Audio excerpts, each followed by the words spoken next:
تۆ ڕاتیە لەسەر مامۆستا هەڵۆ؟ من سەرەتاوتم ئەگەر بابەتەکان نە بابەتی سیاسی جواب ئەدەمەوە.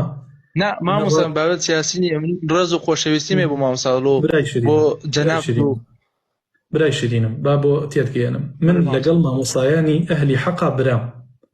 ئیتر ئەگەر خەڵکێکیش خۆی بە برام نەزانیە، من بە برای خۆمی ئەزانم، حورمەتی تەواوم بۆ هەر هەمویان هەیە، خوای گەورە پایەداریان کا. من خۆ ئەگای لێ من لە سوژدەیە دوعای خێرم بۆ هەر هەمویان کردو، دوعای خێرم بۆ هەر هەمویان کردو و مەخوایە حەق لەسەر زمانیان بهێنە و زۆرترین کەس لەسەر دەستی ئەمانە هیدایەت بدە. خوای هەر کەسێک ئیخلاسی کەمە ئیخلاسی زیاتری پێ ببەخشە، هەر کەسێک بۆ تۆ یەکلانە بۆ تۆ بۆ خۆتی یەکلا کەرەوە. ئیتر من شووە ئەزانم یعنی لەوان باشتر نەبم، پێم وایە ئەو مامۆستایان زۆر لە من باشترن. بەڵێ مامۆستا من پارێکە لەگەڵ مامۆستا خزمێ خۆمان ڕۆشتین بۆ بەلای مزگەوتەکەی ئەو یان بۆ مزگەوتەکەی و نوێژمان کرد. ئەلە بەخوا بەخوا نوێژمان کرد مامۆستا.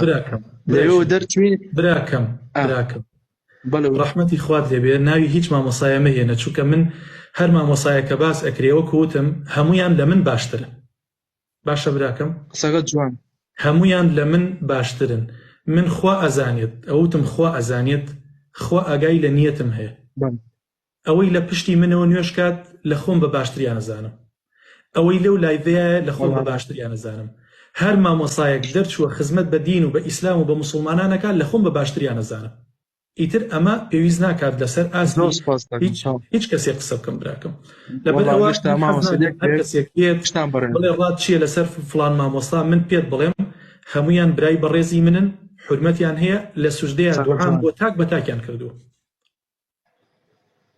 بۆی باش بزانی ئەو مامۆستا بەڕێزەی باست کردو، من هیچ کێشەیەکم لەگەڵ یان نییە، لە هەر شوێنێکش بیبینم حورمەتی تەواوم بۆی هەیە.